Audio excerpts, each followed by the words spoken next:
dans le prochain épisode de Un si grand soleil. Tandis que Claire fait une demande surprenante à Florent, Robin peine à se remettre de sa rupture. Attention, les paragraphes qui suivent contiennent des spoilers sur l'épisode d'Un si grand soleil diffusé lundi soir sur France 2. Si vous ne voulez rien savoir, ne lisez pas ce qui suit. Lundi 5 février 2024 dans Un si grand soleil. Claire fait une demande surprenante à Florent. Dans la matinée, Yann se rend à l'hôpital pour interroger Hélène. Bien qu'elle soit consciente, le docteur Alphand l'informe qu'elle ne pourra pas parler longtemps.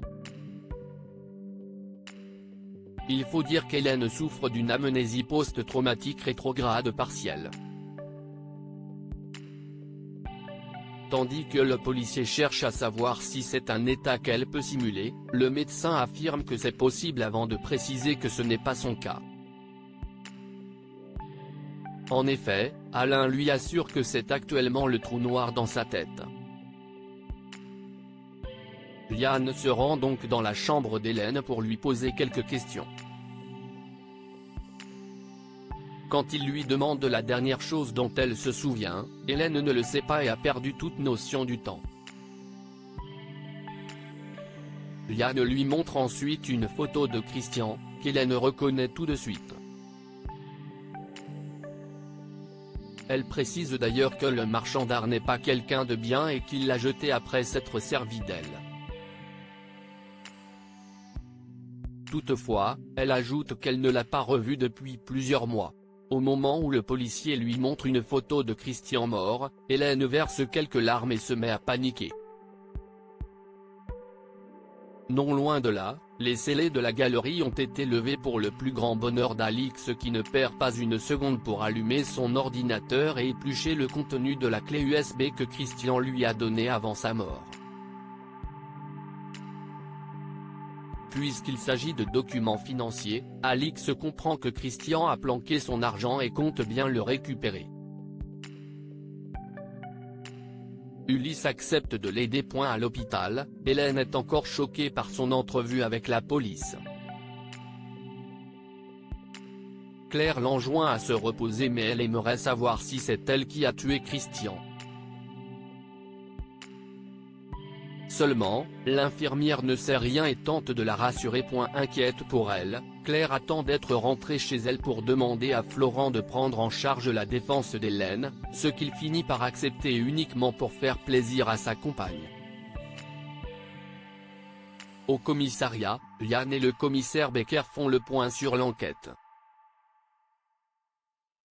Toujours convaincu qu'Alix a un lien avec toute cette histoire, le commissaire Becker demande à Yann de la réinterroger.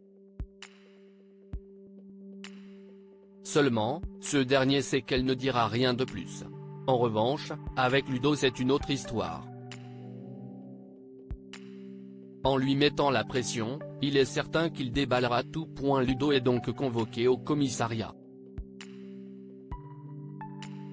Cependant, malgré les nombreuses tentatives du lieutenant Cross, Ludo continue de mentir pour protéger son ami. Robin peine à se remettre de sa rupture. Depuis sa rupture avec Maëva, Robin est au plus mal. En effet, le jeune homme refuse de s'alimenter et encore moins de réviser pour son bac. Une attitude qui agace Evan qui commence à en avoir marre que son fils se montre odieux à son égard. De son côté, Tom est soulagé que Maëva ait enfin quitté Robin. Toutefois, l'adolescent a peur qu'il tente de la récupérer. Au 101, Robin confie à Louis combien il s'en veut de ne pas avoir vu que Maëva s'était bien moquée de lui. Lorsqu'il lui demande s'il connaît l'identité de son nouveau copain, Louis répond qu'il est au lycée et que Maëva l'a rencontré à la pizzeria du père de Thaïs. Dans l'après-midi, Maëva et Thaïs prennent un café au 101. Quand Louis vient prendre leur commande, il ne peut s'empêcher de faire une réflexion sur la nouvelle vie de Maëva. Cette dernière le prie alors de se mêler de ses affaires. En parallèle, Thaïs l'accable de reproches puis le somme de garder son avis pour lui.